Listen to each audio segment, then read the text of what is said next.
Welcome to Fahrradio, a podcast about everything and the bicycle. My name is Hans Dorsch and I'm your host for a special episode in English. Für die deutschsprachigen Hörer, heute ist alles in englischer Sprache. Bleibt trotzdem dran, es lohnt sich. In September 2018, I talked to Horace Dediu about micromobility. Now, at the end of January 2019, he's organizing the first Micromobility conference in California. So I thought it would be a good idea to publish the interview as a whole because it hasn't lost any of its relevance. People that follow news about all things Apple might have heard of him before. Sometimes he was called the King of Apple Analysts by the Fortune magazine. Many people might also know him from his podcast, The Critical Path, where he mobile computing and all things Apple. And others might also know him already from his latest podcast, which is called Micromobility. I reached Horace via Skype in Helsinki. When he's not on conferences, he's also living in Padasjoki in Finland, in Boston and San Francisco in the USA, and in Torrevieja at the Costa Blanca in Spain. So here's our talk on micromobility.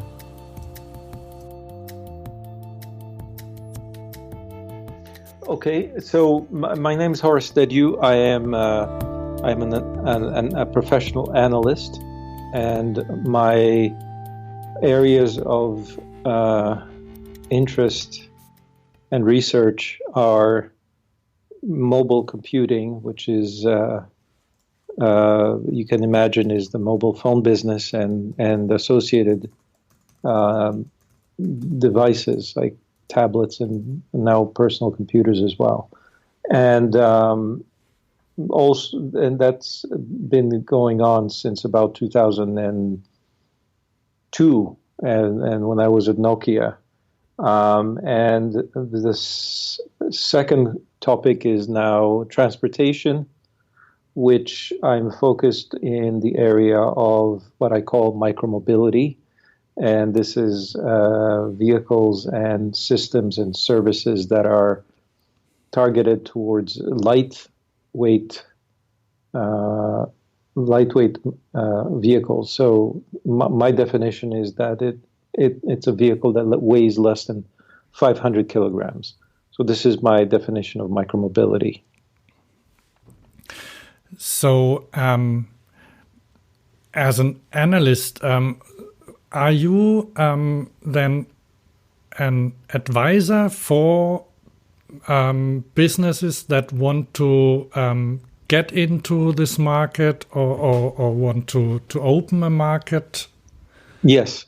So there are companies that are in the market already, and there are companies that are considering it, and there are companies that are trying to ignore it, and I'm an advisor to all of them. All right. So well, I have heard your name before, and mostly actually it was in the more or less around Apple products. Yeah. So that was. I still do quite a bit of work with what is mobile computing. And I track the industry there, and I track Apple more than other companies. And but to me, I began to look at transportation about 3 years ago, and looking at what I thought at the time was actually potentially the entry of companies that were in computing to enter that market. And obviously, this was an opportunity for Apple and Google and almost all the usual suspects, Samsung and so on, all these companies that began with consumer electronics or computers and became makers of telecommunications equipment, which is what phones are, and eventually now are considering entering into new markets. One is healthcare with the wearables in the case of Apple, and in the case of, at least publicly in the case of Google, entering into transportation with autonomous driving systems.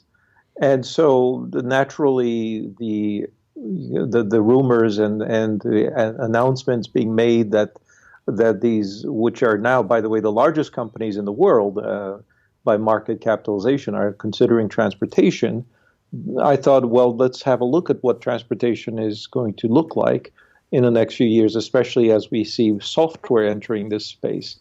And that research began, again, actually more like 4 years ago, and it has led me to conclude that the most promising and interesting area is micromobility, that the revolution in transportation will come from the bottom, the smallest, the cheapest, and the most likely to be used vehicles are these what we see now as shared bikes, scooters, e-bikes, and potentially more types of vehicles coming down the line. I've been following the fusion of computers and transportation, or in my case, mostly a bicycle, for a while. Mm-hmm. And until a couple of years ago, smart technologies only appeared in expensive cars, for example. Mm-hmm. And then after a while, like dropped down to cheaper cars, and most of the time never made their way to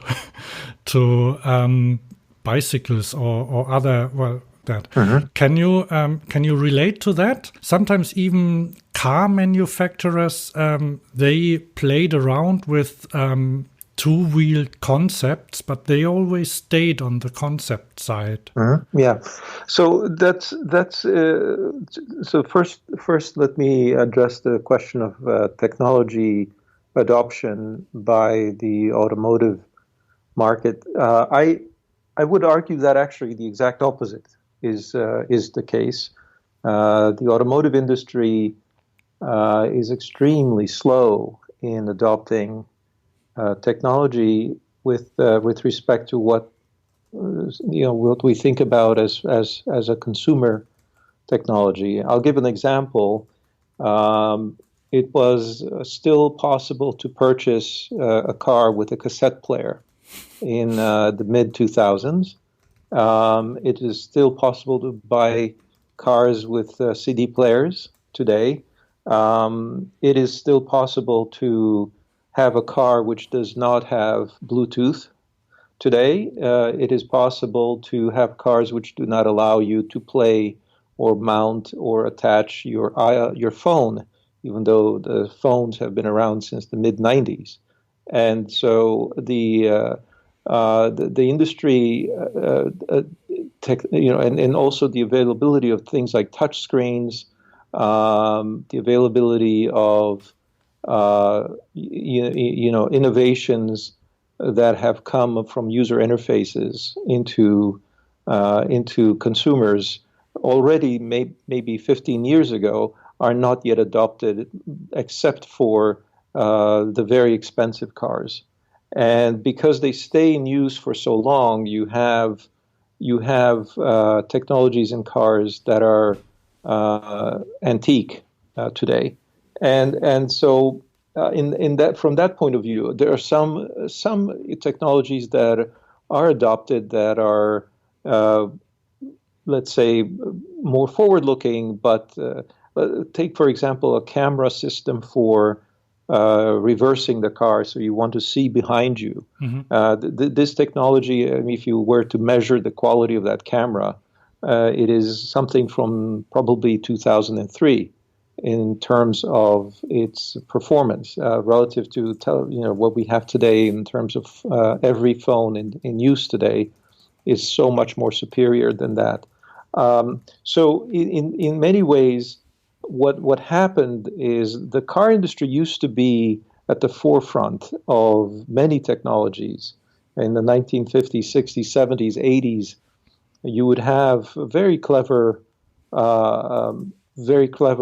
systems in cars, from fuel injection to ABS to material sciences, advanced plastics and the use of computer technology to design crashworthiness in cars. All of that was fairly advanced. But the great leap of computing that occurred since, in terms of consumerized microprocessors, displays, memories, and of course software itself, that has gone at much faster speeds than the industry can absorb. And this is because it works on 5-year development cycles for new vehicles and 15-year life cycles for vehicles in use. So it's very possible for you to have a car that was initially designed 20 years ago to still use it, and many people have even older cars. So there's this problem of having a globally 1.2 billion cars that will take, even if they are new, will take 20 years to replace them, and the software changes on a monthly cycle. If you are looking around and using certain services today, and the hardware that runs consumer software is changing on a yearly cycle. So these are inherently incompatible. The life cycle of the car and the life cycle of the smartphone. You can use these as a comparison and ask yourself, how many generations of smartphones will you have before the car industry adopts, some of those inventions. So in that sense, I think the car industry is the dog, and the tail is the smartphone. It's the tail now that's wagging the dog. Because, as I say sometimes, I've said this many years ago, that the car is nothing more than an accessory to your smartphone. People are trying to work out how to make their car, use the smartphone. It's used for navigation. It's used for communication. It's used to avoid traffic. It's used to avoid boredom. It's used to entertain in the car, and so on. And people are ignoring everything that the car offers except for its engine and so on. So to me, it's a bit of a farce, actually, what's happening with the auto industry. And Tesla notwithstanding, because Tesla is subject to the same time issues that the whole industry is facing. So even if they are successful in growing a little bit, they have to deal with this huge life cycle problem. You had a second part into your question. Can you remind me? I think it was this the part that technology in cars went from top to bottom. Yeah, I think I answered that, but there was a second part. But never mind. If we don't remember, it's fine. I have two questions. So the first is the car over? And the second is, will scooters save our mobility? Well, so the way I describe what we need to be able to solve this question is to understand how to categorize properly. The challenge is that cars as a subject are too broad, and you need to define what we call segmentation, or what does the car solve as a problem, and therefore why is it purchased, and why it exists. So only if we understand those answers can we begin to determine the future. So the one way to think about cars is that they have a utility value, and that value is to transport people across distances, and therefore save time and shrink the world. And when you think about that utility value, the main value is, again, distance, is the ability to to travel over space. And when you ask, well, then there should be a way to categorize these, the value of space. And so I look at measuring trip distances. So if you think about it, the car is not appropriate for traveling 1,000 kilometers unless you have many days available, and you would rather use an airplane for that. Similarly, the car is not very useful for traveling 100 meters because your feet are adequate for that. So in some ways, we have to decide between 100 meters and 1,000 kilometers what is appropriate. Now, what historically happened is that before the car, we had the same problem. People needed to go 1,000 kilometers and people needed to go 100 meters. And they would walk typically more than 100 meters. They would walk maybe a few kilometers. And then came the train, and of course there was the horse and wagon, but mostly people walked. There wasn't really, horses are very expensive to own, so average people mostly walked, and when the train became available, they would take the train. And when the trams and other forms of trains, which were shorter distance trains, they also used those in the cities. And within that environment, you can imagine that the trips available to be traveled, because you could go that far, were somewhat limited because the train didn't go everywhere and your walking wasn't very fast, and there really wasn't anything else. So in that environment came actually the bicycle. The car didn't come first. The bicycle came first. And once the bicycle was available, suddenly new trips were available. And we could travel between villages. We could travel across a city that used to take all day. Now you could do it in a matter of an hour or so. And so that first vehicle that was personal, the first personal machine was the bicycle, which was the subject of a tremendous boom in the 1880s. And it was a revolution for transport and so society in general. Many people changed their habits because of the bicycle, and women were able to use it, and they were liberated as a result of that. And only after the bicycle, and perhaps because of the bicycle, we had the automobile, because the first cars were really motorized bicycles. The technology that was miniaturizing components that people were able to use, chains and wheels and tires and spokes and all those lightweight materials allowed the car to be born. And of course, it was invented in Germany, and this is the famous Benz patent Motorwagen, and that was 1886. And later, versions of that vehicle were essentially, again, based on bicycle technology. And also the airplane, by the way, was, of course, invented by bicycle mechanics. Now, what's interesting about that story is that once the car became available, it superseded almost all the other modes. So we did actually use the car, and we are now using the car for traveling 200 meters to perhaps, hundreds, if not 1,000 kilometers. And somehow it's considered adequate for all of those distances. But this is a little bit of an inefficient way of travel because, of course, the weight of the car over time has gotten bigger, and the amount of payload it carries is very, very small relative to its weight.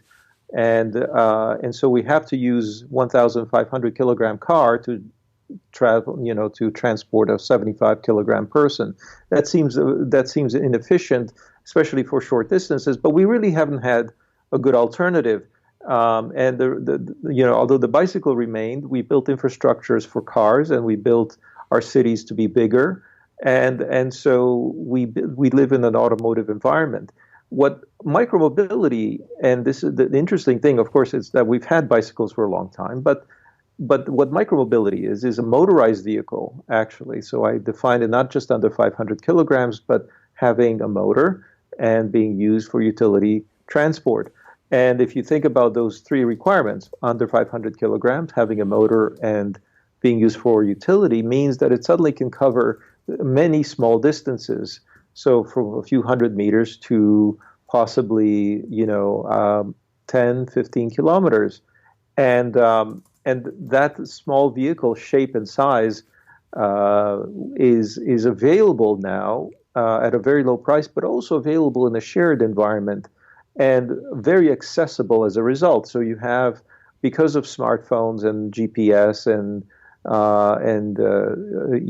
cheap batteries and cheap motors, we're able to deploy millions and millions of these vehicles in an environment where they're just picked up and used. So what that enables then is that short distances that were used with cars are now more available to a new mode of transport. And so what's interesting is that car companies, and I think I remember your question, why is it that car makers, have looked at these vehicles?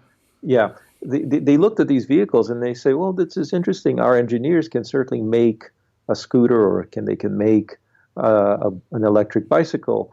But the problem is that they have to sell them. Their business model is to sell vehicles and to manufacture large numbers of these vehicles. And when you put that very inexpensive small vehicle into a dealership, how is that dealer going to sell it? Are they going to sell it, for the price of 100, anything from 100 to 2,000 euros? How much margin can they make? How much service revenue can they obtain? How much parts revenue can you obtain? When you start to do the economics on these vehicles, it doesn't make sense to have a factory to make them as you make cars. It doesn't make sense to have a dealer network or supply chain or service network that supports that vehicle. And so when you take that proposal to your board and say, I have an idea, let's make these things, the board will say, no, this makes no sense. We cannot make money doing this. It's not a bad idea, but someone else should do it. And so that's the result. And that will be the answer from every single automaker in the world. Not one automaker will do this. And I guarantee that this is the nature of business when you have a business model. And they will try. They will certainly do it as an experiment, and they'll amuse themselves doing it. But they're not going to take it to market, and certainly not improve it and make it. And by the way, the problem is that most of these are shared vehicles, and they're not even sold. They're owned by an operator, and that means that you have to put it on your balance sheet. It has to be an asset that you own and depreciate, and all of these things are contrary to the business logic of car making.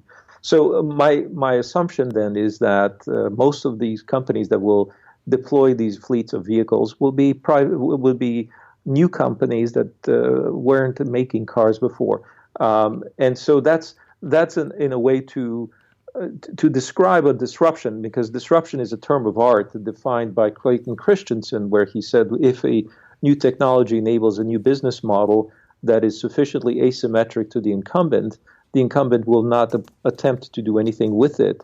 But this new emerging model will evolve rapidly and eventually overcome the performance limitations and take more and more share from the incumbent.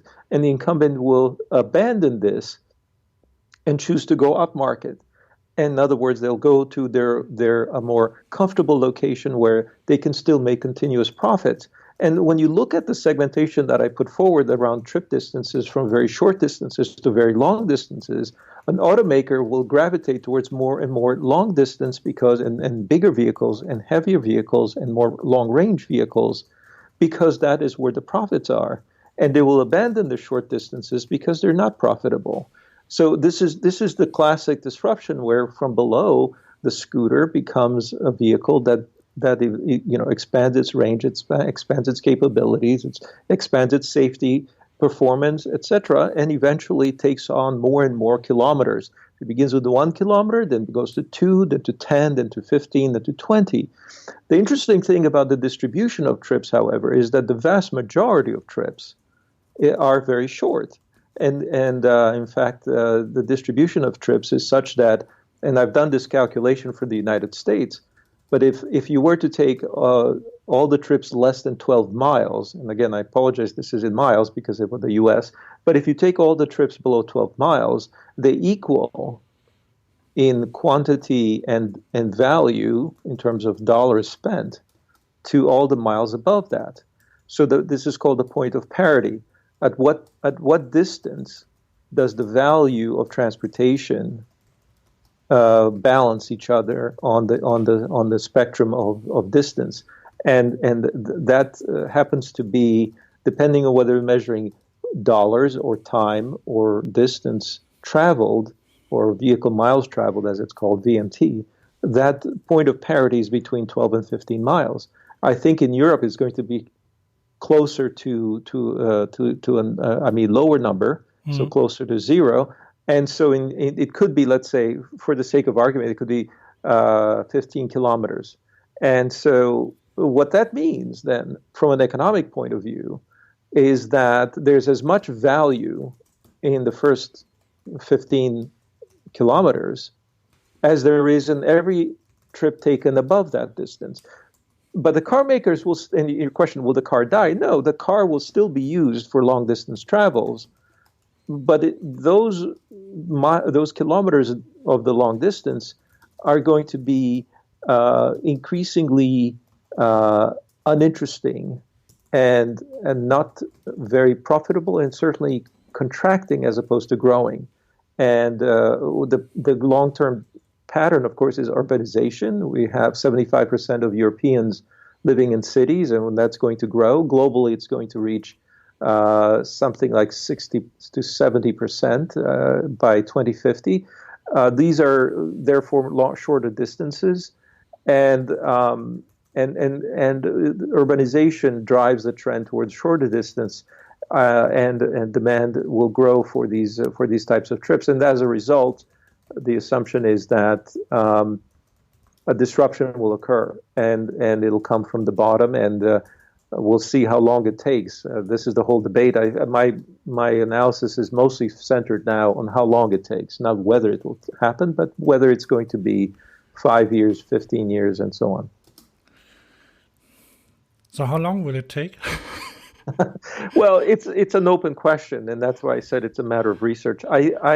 What we have data on so far, and I'll share this because it's brand new data, that there are several. The entire market for micromobility is fairly new. We've had bike sharing in China only since 2016, and these are what we call, these are dock systems. These are the dockless systems. Yeah. Of course, dock systems have been along much earlier, but the difference between dock systems and dockless is that there's a lot more accessibility. It's the same difference between having a personal transport anywhere to anywhere system versus a public transport, which is station to station system. And although there are many stations possible, it's still much more restrictive than what we see with dockless. So dockless has only been around for about 2-3 years. Actually, there has been one dockless system, even in my city, in Cologne, that has been around for, I think, 20 years or so. It was by Deutsche Bahn, and you could leave your bike anywhere as long as it was a crossing. So, but how was the bicycle locked and unlocked? Or what was the system? Because the difference with the Chinese system is that you use your phone to unlock the bike because it has GPS and it has communication and so on. At first, are you interested in that? Because that was really that was in the stone age of telecommunication. You called, and the bike had a phone number, and you called this number and you spoke the names of the crossings where you left your bike. Very, very clever. I think that makes sense. And of course, you could argue that that's a prototype system, and indeed, it wasn't the Chinese who invented this, and I would give full credit to that. Very good. They have changed to smartphones now and proper localization. Of course, yeah, and bike sharing again existed I think even in is it Amsterdam, the very first system, which was I think even in the 70s. But yes, these ideas have been around. It became easier and more accessible once we got this more modern technologies. And the scooter system, which is actually all the rage now, only is 1 year old. And it began in September of 2017. And the data I wanted to share is that two companies are mainly having the largest market share today in the U.S., and they are Lime and Bird. Bird was the first to deploy. Again, they were not the first ever. I think it was a Singapore system that was the very first. But this is in the U.S., and it became quite a big hit. Yeah. And they both registered 10 million rides in the first year. So in about 12 months, these systems were able to get to that number. Now, when you look at the other types of sharing systems like Lyft and Uber, they didn't get to 10 million rides for 3 years. So these are, although these are different rides at different prices and so on, the speed, though, is phenomenal. And of course, it's fed by venture capital, and therefore many of these vehicles are made available. And that enables, of course, the large number of users.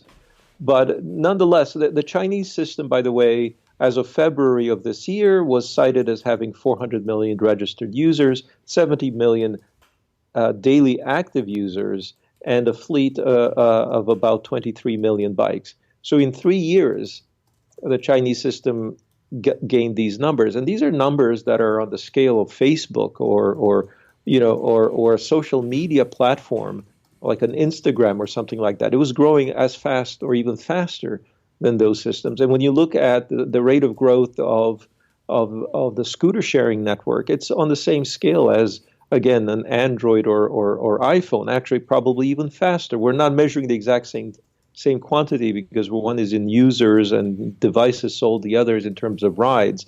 But I've put together the data to show how these curves look. And there's a sort of a pattern to these curves, and you can see that the speed of adoption of these vehicles. Now, again, after 1 or 3 years, we're looking at very, very short time frames. The iPhone, as revolutionary as it is 10 years old, and in the first year, it was able to sell maybe 10 million units, and so here we are at 10 million rides in 1 year. For one of these bike companies. So again, it's about, when you ask about timing, we have to ask, okay, how fast is it going, and also how big can it get? In the U.S., there are about 2 trillion trips taken every year. 2 trillion is the number, and so if you assume that, let's say, the addressable is about half of that, then you have to ask how quickly will these systems generate 1 trillion trips a year. So we're at 10 million, and there are many zeros left to go. So you fortunately they grow exponentially, and so we cannot add 10 million every year. That will take forever, but it's going with maybe the addition of 1 zero every year. So in other words, they're increasing by tenfold every year. So then you start to make maybe some estimates. So if you're able to increase by tenfold every year, then I haven't even done the math quite yet because it doesn't quite grow that fast. But still, we can make some estimation that this is maybe on the 10-year cycle, not a 20-year cycle. But I want to go back and reemphasize something, because if you move 10 million people in 1 year. And in this case, there are two companies, so it would be 20 million people, or 20 million trips in 1 year. If you then start to... Was that for every company, the 10 million rides? Yeah, so 10 million is both for individually so Uber announced that they had 10 million in September, and Lime announced that they had 10 million in a little bit earlier, but they had some bikes as well before then. So they include the bikes as well. But it's about 10 million each one. So together they are the 20 million in 1 year. So if you think about 20 million generated, and maybe they're going to double next year, or maybe even increase by 10 next year, we can be looking at hundreds of millions very quickly. So then one should ask, and this is America, which is where the car is king. And it's Los Angeles, where the car is even more king. The king is emperor. The car dominates society, and the infrastructure is not even available for these vehicles. The people who use them are taking their lives in their hands, because they are now using helmets. They are riding on streets with cars. They are also on the sidewalk, and the cities are in a panic in many cases. But it's happening. It's happening very quickly. And again, in China, we had a different phenomenon. 400 million people is not a small number.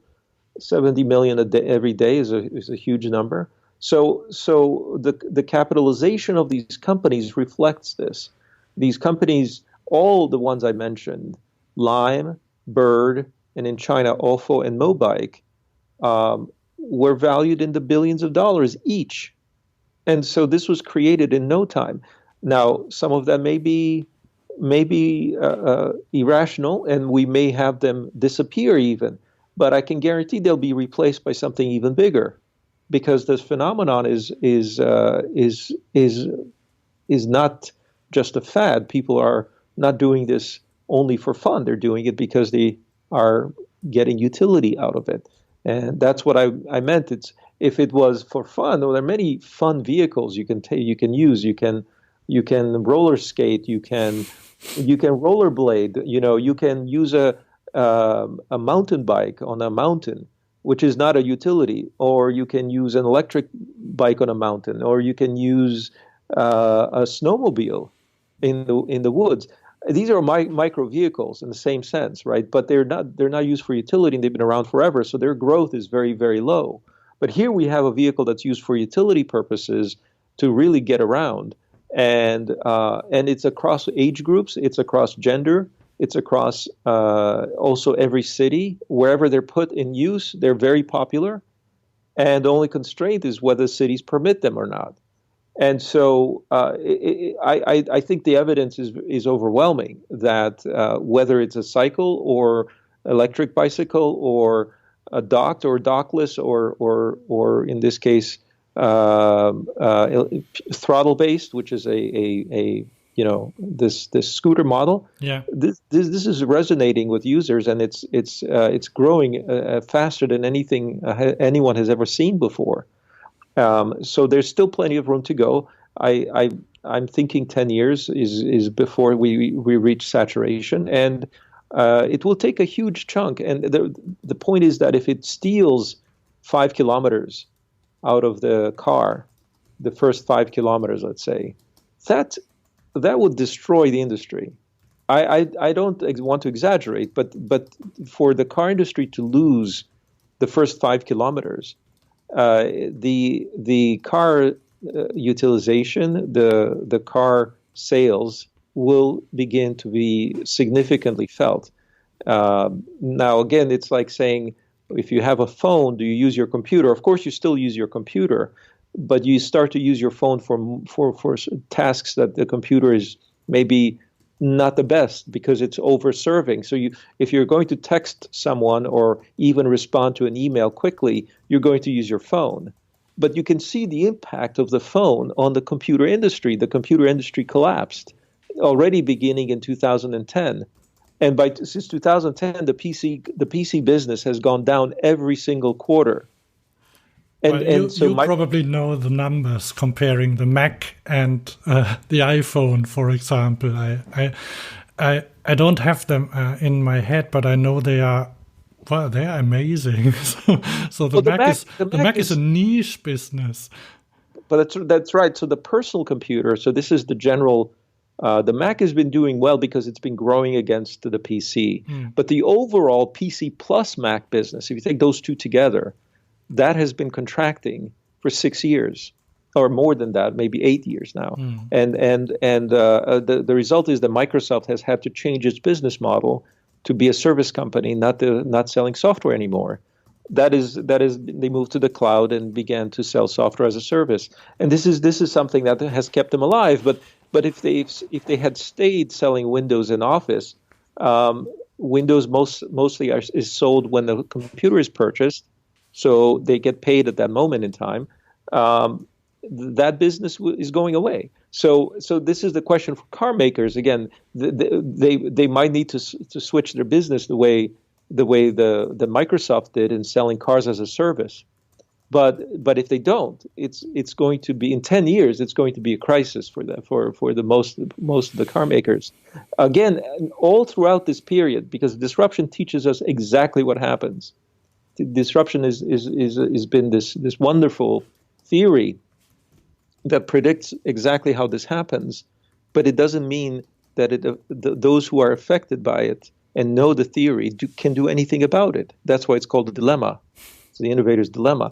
As this is happening to you, as the frog is being boiled, and as the old story goes, the frog doesn't jump out of the pot. The temperature is rising, but they don't feel the pain immediately, and for a long time actually it feels better, and so this process, it feels better because you're going to abandon less profitable markets. So you might abandon, for example, if you're a car maker, let me give you an example for Ford. So Ford in the United States is going to sell only pickup trucks and SUVs. And I heard that, one sports car, the Mustang. Mm-hmm. They're abandoning the sedan market. And the sedan market and the smaller cars, the hatchback and so on, are unattractive to Ford. These are not profitable businesses because these products have low margins. And guess where they're used? They're used in cities more. And what they're selling are rural vehicles. They're vehicles that are driven mostly outside cities. If you look at an American pickup truck, it's very, very big. So you can't really put it in a city. You can't park it. It doesn't fit in a garage. It's an ex-urban vehicle. And but you can look at Mercedes. You can look at any of the car makers and ask them, well, what are you making these days? What is your most profitable segment? They'll say, well, SUV. Even Volvo, even a sports car company like Ferrari and Lamborghini are making SUVs. Are these city cars? Are these short distance vehicles? Not at all. Quite the opposite. So they're fleeing upmarket. It's the place to go, right? Whether they're electric or not, they'll make them electric because it's actually more profitable because the buyers are interested in ecology now, and so they're paying extra, as they showed with Tesla, is that they're willing to pay extra for that electric credentials, but that's sustaining. That means that we'll take electric and run with it. But if you tell someone who's making a Ford pickup truck or someone who's making the greatest SUV, whether it's Volvo and as they just launched the vehicle, or Jaguar or Mercedes, how about a bicycle? How about a scooter? Again, you can see how the answer goes there. But what does the scooter guy do next after he deploys, 10,000 of the first generation in a few months? They're going to evolve the vehicle to something more robust. They're going to have a bigger battery. They're going to have bigger motor. I know some of the plans. They're going to be looking at ABS. They're going to be looking at traction control. They're going to be looking at stability control. Because why? Because people are getting hurt. So they're going to solve the problem with technologies. So they're going to add into the vehicle on 3-month cycles improvements. 3 months, not 3 years. And so when you're seeing that type of change, and also because these vehicles last in the field, remember I began the conversation about the fact that you have cars lasting for 15 years in use. These if you look at the economics of Bird, these vehicles last 3 months in use. 3 months. So in 3 months you have the chance. It seems like a bad thing, but it's actually paid for itself. It's made some profit, and then you replace it with something better. And so the evolutionary cycle, it's like a virus. A virus or a flea or a fly, it lives so short that it's able to evolve more quickly than an elephant, right? And so the mosquitoes and all these other types of animals are adaptive, whereas the long-lived are having to deal with with these parasites potentially through very different methods than sort of evolving. They'll have to. That's why we developed immune systems. But that's one of the characteristics of disruption, is that the entrant is far more agile than the incumbent, and is able to quote unquote eat its opponent. And Mark Andreessen uses the phrase that software eats the world. He's essentially referring to the idea that software evolves much more rapidly than the other businesses do, and therefore it's able to take over. I talked to one of the leading persons of the European Cycling Federation. It's called ECF. It's a lobby group for cycling in Europe. They work with and for the EU. They are based in Brussels as well. I talked to him in July, I think. And he told me that they have great worries being left out of the future by the, as he called it, industrialized mobility. So he said they are they don't sit at the in the right rooms and not in the rooms together with the people that decide over the future of transportation.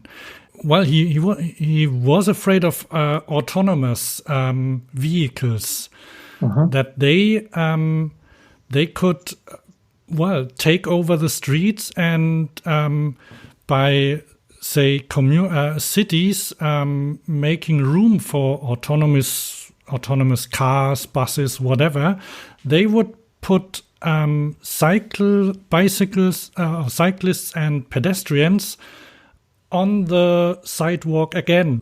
Hearing you talking about this power of the small vehicles, is this fear still real? No, it's not. And although I don't disagree with his points that the decision makers are ignoring cycling.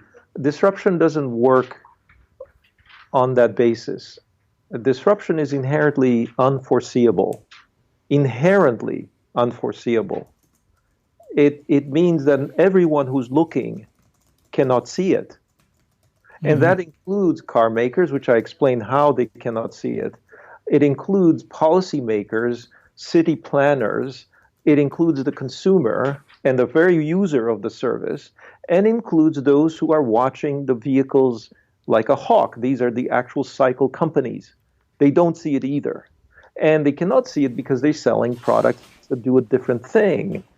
And as an advocate for that industry, they're also talking to everyone else. They're talking to the city, they're talking to the vehicle companies, and they're hearing the same invisibility. They're hearing the same, I don't get it, or I'd rather let us look here, not there. Let us look at autonomy. Let us look at city streets. Let us look at what we can see.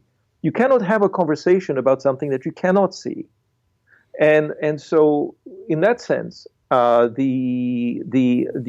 his worries are in a sense valid given what we know, but they're not valid given what we don't know.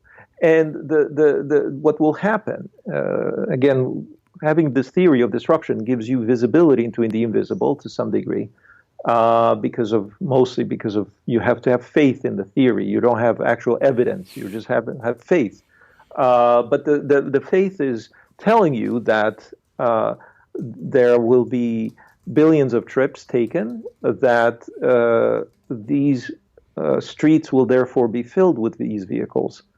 And whether the politician or the policymaker or the scientists have made plans otherwise doesn't matter, because people ultimately the masses will change opinion. Again, we've lived through this over and over again. We saw it with the personal computer.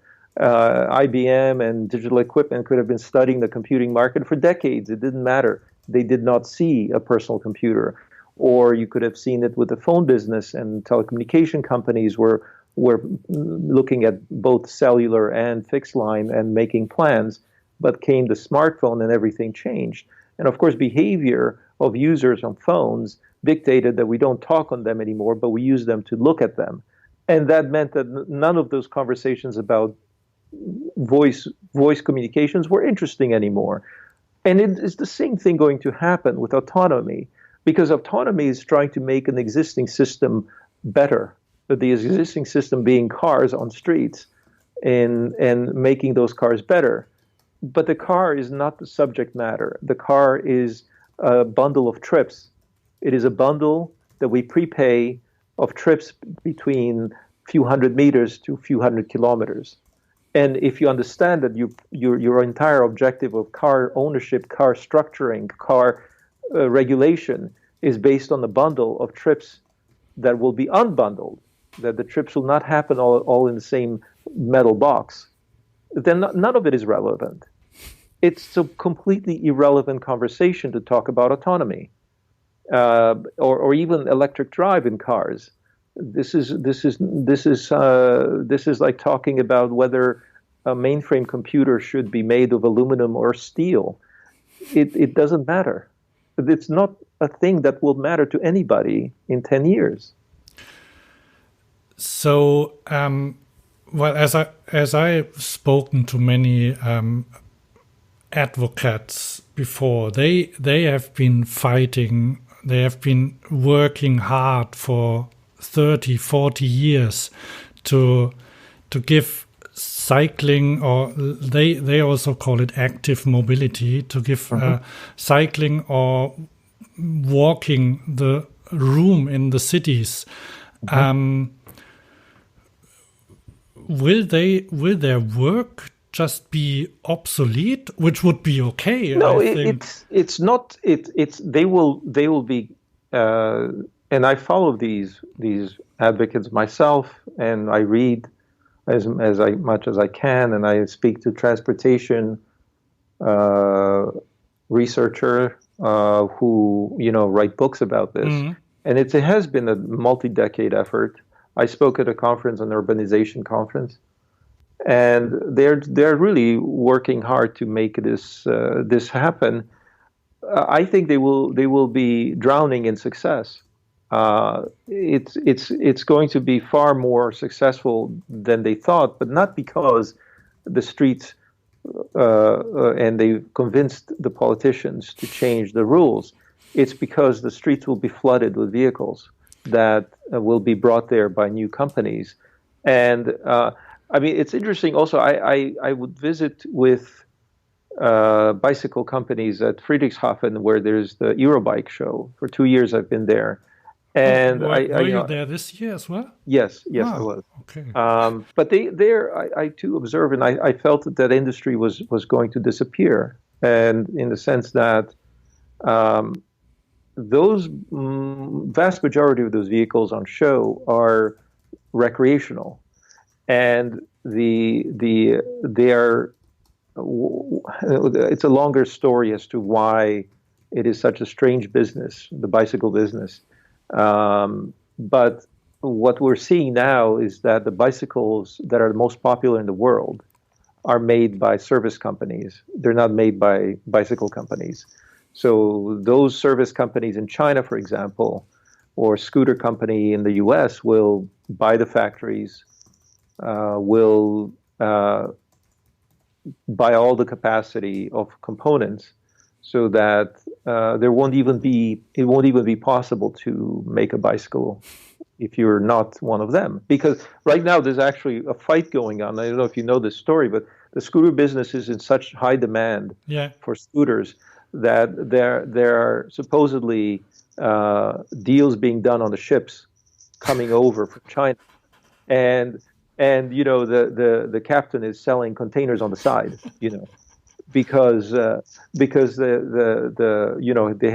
have so much demand that they're scrambling to get, because whoever gets more of those scooters on the street faster is going to get the bigger raise in valuation, and that raise in valuation means more capital flows in. The more capital flows in, more you can see how that can spin out of control. And as a result, if they realize, hang on a second, we can't control the supply chain because the captain is selling containers to somebody else. Well, I'm going to go back and buy the factory because I have billions of dollars. Why wouldn't I? Or I'm going to buy the ship. You see, Apple did this when they went through the process of building their phone business. They had difficulty with the supply chain. So what they did was they ensured that there would be a supply of components, and so they pre-purchased the components before they were made, and therefore guaranteed that there would be a supply. Or they even bought the tools necessary to manufacture the components, and nobody else could manufacture phones or Macs the way Apple did, which was this aluminum technology they used for years. It was exclusive because no one had the machines to make such a thing. And why? Because the money is so tremendous in this space, and already you're willing to exercise enormous leverage with your balance sheet. So if you have, as Apple does, hundreds of billions of dollars, you can buy anything. And we're not there yet with scooters, but I mean, once that happens, you see that this begins to evolve very differently. The design of the bikes, the design of the scooters will be done in-house. The components, there won't be batteries available. I think this industry could consume so many batteries, for example, that it'll be hard even for some car makers to get a hold of the supply. The problem was different before, wasn't it? Like the bike industry was minute, or the e-bikes were minute compared to the batteries, the car. Yeah, that's true. And I'm not going to suggest, because battery capacity is going to grow very rapidly as well, but there'll be some critical components that might be becoming more and more a battleground. So this is why when you start to look at some of the numbers, which is what you do as an analyst, you start to say, well, what happens if you have 30 million shared bikes? 30 million, let me put a moment and stop there, because the number of cars in the world being built every year is 80 million. Maybe with the other kinds of vehicles like trucks, it's 100 million. If you look at the bicycle industry also, that's also on the same scale. It's about 80 to 100 million. But if in 1 year you shift demand and say, okay, well, I have placed an order for 30 million in 1 year, that means either the industry has to increase by 30%, or 40%. It has to increase in 1 year. Or, because it cannot build factories so quickly, you're going to allocate 30% of the existing industry to serving a company that didn't exist last year. And so where does that capacity, where does it come from? You have to imagine that there'll be a big disruption in the supply chain, that that companies making regular bicycles will suddenly find themselves without a source of components or other things. It varies quite a bit, obviously, but I also noticed that the bicycle industry is very, very strange and very old-fashioned. It's not just in time. It's not efficient in terms of its supply chains. It takes 6 to 7 months to have an order filled. It's sold through very limited channels, including retailers, who are very few of them, and as a result, it's easy to push them aside. Yeah, if you go to a bike shop today and want to buy, well, a certain bike, it's most likely that you can't buy it, right? Because they only get the next shipment in spring. In spring, exactly, which is the season. And I also can tell you that the markup in the retail is significant. Could be 25, 30, even 40%. Why? Because the retailer has to sit on that inventory all year, right? So they order in the spring and hope to sell it throughout the year. But that means that they have huge costs built into the system. So you don't have direct sales. You don't have economies of scale. And no single manufacturer can guarantee larger quantity. All of this is archaic. It's not what what consumer electronics, and again, if you come from the phone business or even consumer electronics business and you go into this space, you're thinking you've gone back in a century. And of course, the people who are trained in this are coming from also from software. They're going to come into this and say, okay, we're not going to do it at all the way these people are doing it. We're going to completely do it our way. And as a result, we might see some disturbance, to say the least. And again, this is why if you are in that space today, I was in Friedrichshafen and I was surprised that among the participants there, nobody had even heard of Bird. This was in I think it was in July or June. I don't remember, but yeah, this year it was early. It was July, yes. Yeah. So there were like, scooters are a kind of a fun alternative. I mean, I went to a scooter maker to test the product, and I asked them. This is a scooter company in either Germany or I don't know, in Europe certainly, but.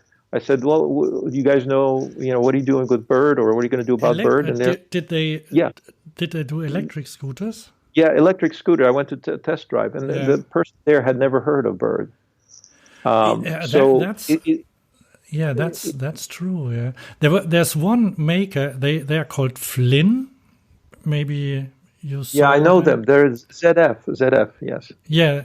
And but they told me, and they the product manager Magura ZF is a consortium. Yes, with the Breakforce one. Yeah, I know. I met them. Yes. Yeah, and the product manager told me that they envision this scooter as a personal device to keep and to carry with you. Yeah, and it's not going to work that way because it's like the camera in your phone. It's like they're making point and shoot and DSLR cameras, and they're not thinking about smartphones as having cameras, because the phrase that's used in the smartphone business is, or generally in the camera business, is the best camera is the one you have with you. Yeah. Well, the best scooter is the one you have with you, and so you're not going to take it with you every day. So if you do take the train and you take the car somewhere and you want to make another trip, again, complementary, multimodal, all of that is going to be enabled because you have a scooter available outside from a service company. It's not going to be a great scooter. In fact, none of those scooters are great, and none of the bikes that are in use are great.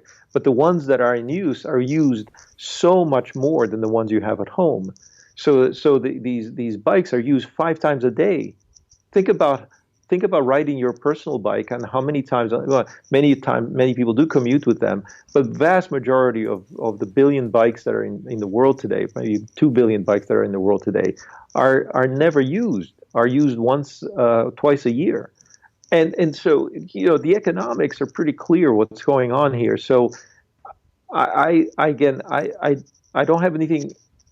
I would say I think it's great that people are advocating for cycling, but they're speaking to the decision makers about infrastructure when what will likely happen is they will be drowning in users that are going to use these vehicles without infrastructure, and then the infrastructure follows. And it's the causality, therefore. So maybe if I can summarize it this way, one of the assumptions that people have, and this is true about development in general, is that if you build infrastructure, then growth follows, because you see a correlation between the two. If you have infrastructure, then you have growth. The problem is with a lot of historic, like even the automobile. You had the invention of the automobile before you had the invention of the roads that enabled automobiles, especially the Autobahn, for example. Mm-hmm. You didn't build the Autobahn before you had you had a well understood product called the automobile. So you and you didn't build rail networks before you had invented and already prototyped quite a bit the locomotive. So the thing about infrastructure now is that we're building it on the assumption that of what we know. And these vehicles that are going to emerge are likely to drive their own infrastructure, and it's going to be potentially even paid for by these companies. Again, you wonder what would stop them, what could stop them when so much capital is involved. When I spoke about the fact that 1 trillion trips are up for grabs in the United States, globally, probably we're looking at 3 trillion trips. I think, at 50 cents a kilometer, we're looking at tens of trillions of dollars. And that's just incredible. There's no limit to what can happen when that much money is at stake. So that's one thing they are worried about as well, is how to make this mobility available to people that don't have a lot of money or don't have money at all. Well, that's another beautiful thing, is that when the car was born, it was very expensive from 1880 until 1915 when Ford Model T came out, and suddenly the price collapsed because it was made very cheap. And so it was made accessible. And so these transportation options, I mean, what do you have today? You're asking someone to pay 35,000 euro for a car, or you can pay 35 cents a kilometer or less for riding a scooter or a bike. I know they're paying the cost of entry into a bike sharing system is $1 in the U.S., $1 to begin, and then something like 25 cents a minute afterwards. I mean, you can buy a used car that will bring you from A to B for about, say 800 euros or so. Sure. I haven't bought a car for years, but apparently people drive those cars, but they won't be let into cities anymore, I think, in the future. It's possible, but I know cars well. But the thing is that also, as far as the auto industry is concerned, they hope to gain 35,000 from a new car. So that this is where it hurts, because if you switch to used cars, it doesn't help benefit them very much. And let's not forget the cost of fuel, insurance, parking, maintenance, and so on. Yeah, but as long as in my street you're allowed to park if you as a resident, when you have a what's it called? You have to pay 40 euros a year. Permit to get a permit to park there, which is. Well, that's very cheap, actually. And many people, if you live in New York, you're paying $400 a month for a parking garage. If you live in London, you have to for a garage you pay the same. But if you find a place on the street. So which is not guaranteed, but I understand. In London, parking places are starting to reach 1 million. And this is a private parking. It's ridiculous, the parking situation. But yes, point taken. I think when I talk about utility value, I'm only measuring distance. Within the cost of ownership of a car, you have. This is why I try to quantify miles in terms of dollars by relating them. There's one trick I use, which is that when you own a car and you're using it for business, you're allowed to deduct its utilization against your taxes. I'm sure it's the same in Germany. Yeah. So the number in the United States is about 53 cents per mile. So if you are therefore going to capture your car's value, you can define it with that number. And there are other agencies like the American Automobile Association, which tell you how much your car is going to cost you on a per mile basis. So if you have a cheap car like a Toyota Prius, which is very economical, then it's going to cost you 30 cents a mile. And if you have a very luxury car or pickup truck or something like that, it's going to cost you close to $1 a mile. But it turns out that the average is about 50 cents. So both if you cost the car's depreciation, fuel, maintenance, parking, tolls, everything according to that. And then you take all that money you spent over its lifetime, divide by the number of miles you travel, you comes out to about 50 cents a mile. And so I suppose in Germany, it's probably 50 cents a kilometer, given the fact that, fuel is more expensive and taxes and so on. Maybe not quite, but it could be something like 30 to 40 cents a kilometer. And in the alternatives which are coming, and by the way, this may include car sharing, but these alternatives that are coming, they're going to charge you a lot less, and you also don't need to put up that money up front, and so on. So this is a revolution, and I think the cost is actually much lower on a per use basis. So I've already taken up a lot of your time.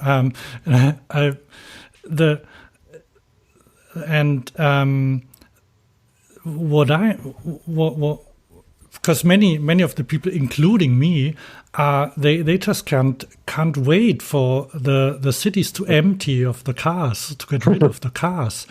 Well. And that's why I'm asking also. I mean, I think the vehicles are maybe going to take 10 years of services and so on, but the cities may actually be slow to adapt. And I mean, in Germany, we are in Cologne. Cologne has a Ford factory. They built the Fiesta, and they are frightened about what is going to happen in, I think, 6 years when the current contract ends. So there are, I think. Well, maybe Fiesta is not a bad car because it's a small one, but I would think that maybe they will abandon the small and move to bigger cars. I don't know. It's difficult to predict. Yeah. But it's hard to do any legislation against car companies in Germany. Mm-hmm. Well, it's not. We don't even have speed limits on. I know. I like driving in Germany, but the problem is that it's only interesting in long distances. Yeah. I think that the car will be pushed out of the city center because of various regulation, including car-free zones, including pollution controls, including congestion charges. And although Germany may be slower than let's say Denmark or maybe even Sweden or Finland, because it has a strong lobby, because it has a lot of economic value in the industry, it will still happen. And it's one of these things that you have to have faith in long term. Last year, I worked on autonomous vehicles, and I talked to people from the what's it called, public transport, and public transport at least in Germany is even slower and completely unaware of their of even the other, each public transport company works for themselves, apparently, and they don't even manage to work together. And do you think there will be possibilities to, bring this personal transport together with the public transport? It's a very tough question because I like public transport, but it's limited by one important constraint, and it doesn't address every possible start and end point. This is why it's vulnerable. It's the difference, and the reason the car became such a hit, again, long after there was public transport. If you go to the 19th century, there were first horse-drawn cars or rail cars, and then eventually we ended up with metros, and we ended up with electric trams. All of those were available before the car. The car came and completely absorbed all these new trips and created its own demand, and then created and stole a lot of the demand from public transit. Why? Because it was so much more convenient. Why? Because it was going any point to any point And the tragedy in the U.S. was that it seemed like the car destroyed a more efficient means of transport. But at the time, it made a lot of sense to those who did it. It made a lot of economic sense. It made a lot of service and quality of service sense. And it now we're looking back with sort of with sorrow to that. But what this new mode is even more personal. This mode is so personal that you don't even need to own the vehicle, but you can go anywhere to anywhere. And so that's why I don't have a lot of hope for transit, because it's constrained also by capacity. Once you are defining the start and end points, and you're defining the mode of transport in terms of the vehicle, it's always going to be slow to change, and it's going to go to capacity and not grow beyond capacity, because expanding capacity is very difficult. And China, for example, China built its infrastructure for public transit very quickly. It went from having, I think, one metro system in the whole country to having something like 100 metro systems with thousands and thousands of stations. And it did that in 20 years. And now those systems are at capacity. In other words, they got full right away. And as a result, people have to queue outside the station to get into it and get to the train. Now, if you gave those people an option of private transport, they'll take it. And so it's I don't see it as a solution to the problem. It's going to stay and be useful, but it's not going to absorb the next few billion people that are going to move into cities. The public transport, you mean? Yeah. The public transport is not scalable. Yeah, unless you're building stations and unless you're putting new trains in or new lines of trains. And as you know, this is a very slow, laborious process to expand an existing network. And as soon as it's expanded, it fills up completely. So you're back to having no capacity. So at peak anyway. So the utilization is a problem. You should talk to a company called MAS Global, MAAS.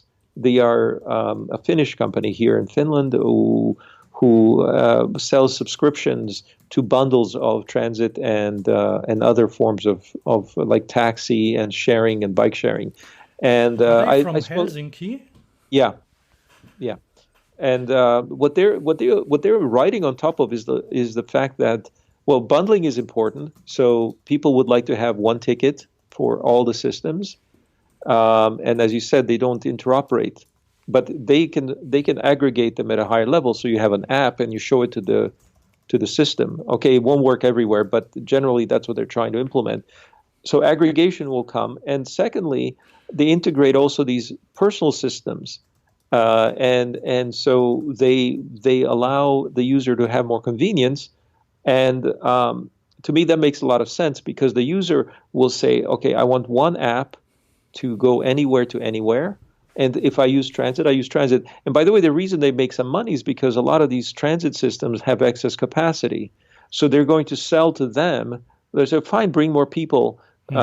Especially, it's self-regulated. But taxis are like that. Taxis don't get enough utilization, so they'll give a cheaper rate to an aggregator. Anyway, it's a long story, but I see it as being a part of the whole picture, but not the one that will absorb the most growth.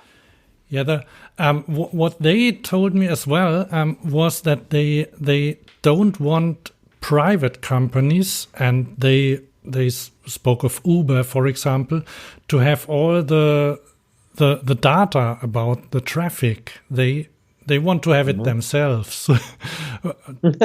Well, you get the data that you can get. So is there is there a will? And there's I think he was at in Copenhagen as well. This the co-founder of Donkey Republic, Donkey Republic, and they say that there must be legislation for those new mobility Well, yes, of course. So, for example, if you use infrastructure, you have to give the city data in exchange, for example. There will be all kinds of legislation. I assure you. The problem is there are thousands of cities and there are thousands of communities, and each one wants to define some rules, but there's no consensus on a global scale on what is the right rules. We know that at fundamental level, never mind this very, very technical level. So I don't expect that to be, again, the leading question. The leading things are always about behavior, human behavior. And eventually, from that behavior will come the economics, then will come the legislation, then will come, the questions of society. So it's being careful about what goes first in the causal chain. So if you say, I wish people would behave better, then you don't get there by saying, please behave better.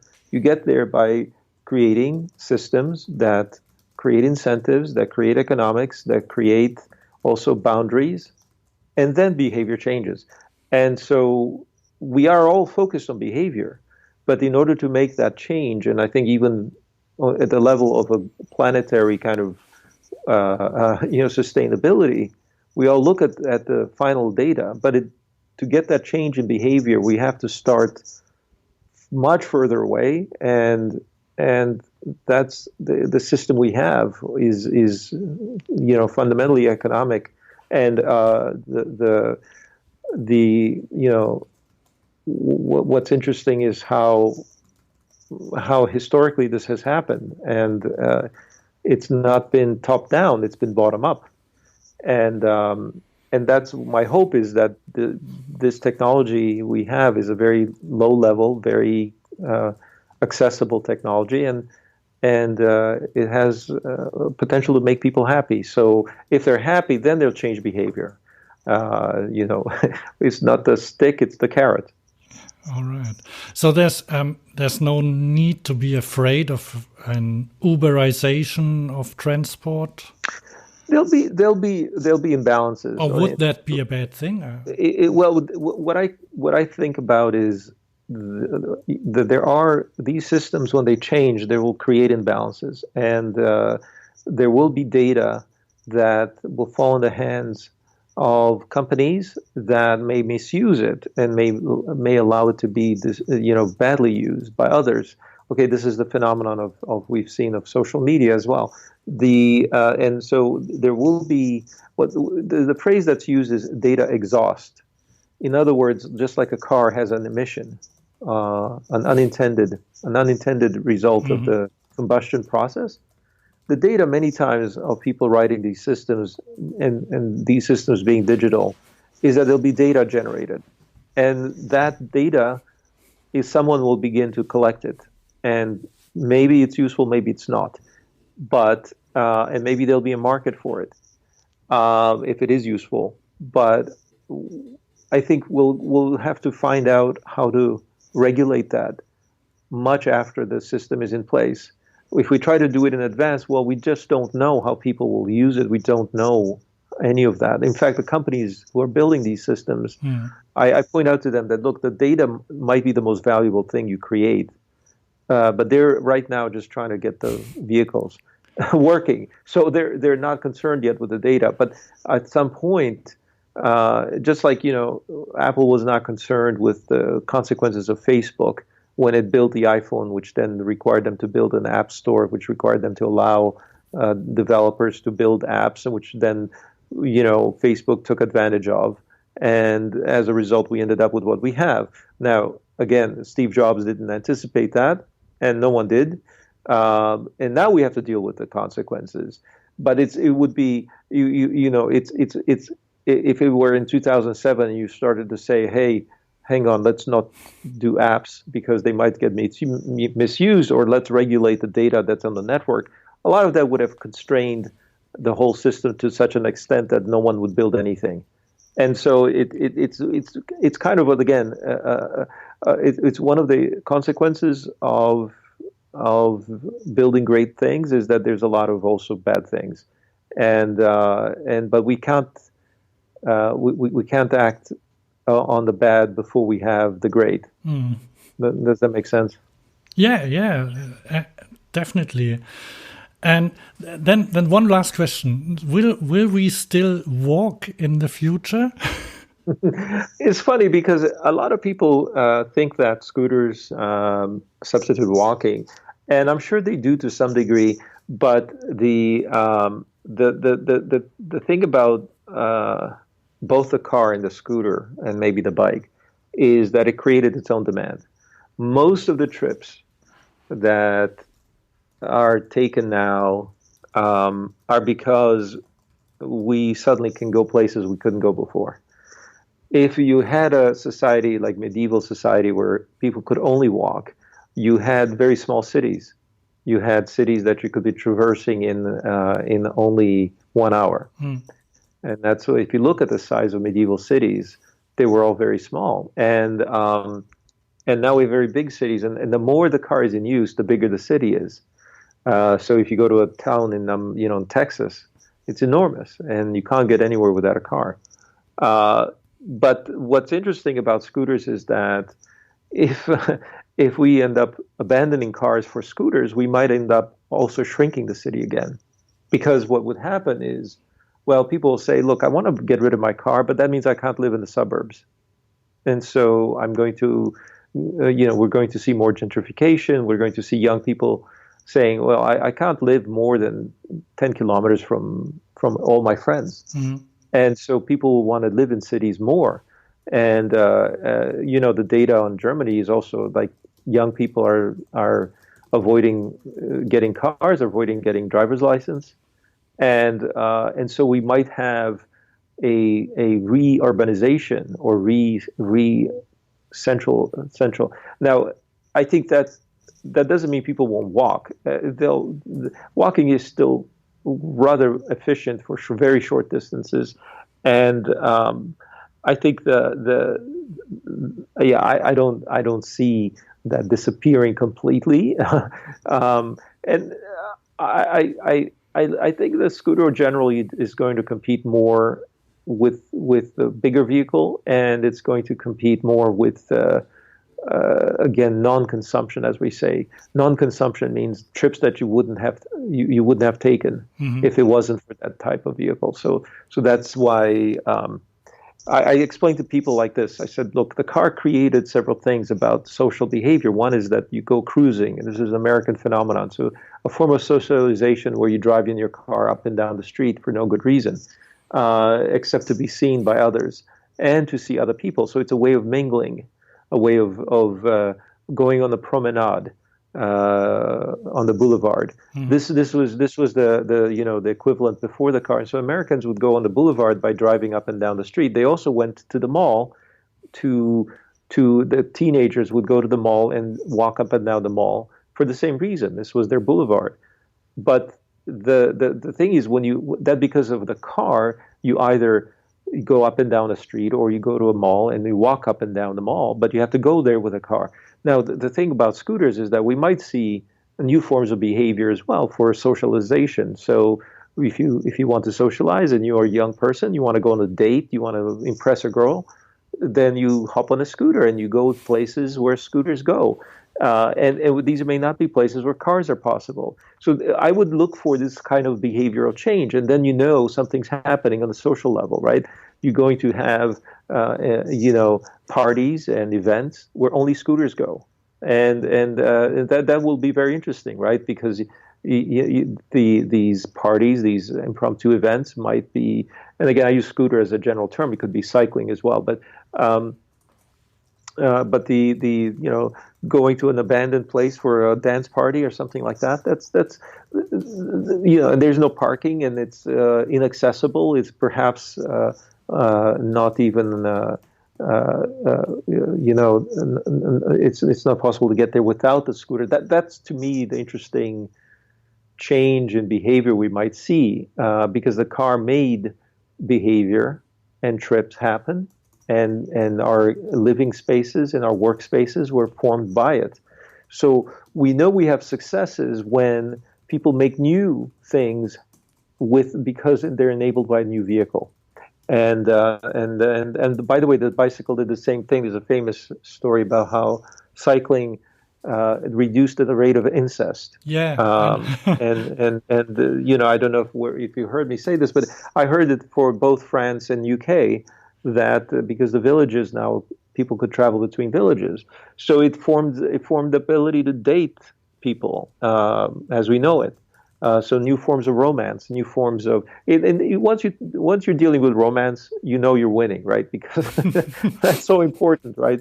That is so important in people's lives, and so I would look for these kind of things, and I think the way also language will change is that people will use different words to describe this. So they'll use a verb to describe. Like I said, cruising is a verb that means that you go up and down the street with a car. And so one would imagine that there'll be something like it emerging as well and now we think about texting and we think about Facebooking and all these other things that we do with our social media, or tweeting. This is a word that we created, tweeting. Or swiping, that when you're using a dating app, you swipe left, swipe right. These are words that people know what they mean, but they're created because of the technology. So now we have to see what the words that will be created for scooting, and so scooting will come to mean something. Will come to mean not just going someplace, but perhaps socializing there. So if that happens again, you know you're winning. So look for language change, behavior change, social change. And once those are usually by young people as early adopters, then you're on the way. You're on the way there. It's going to be an avalanche after that.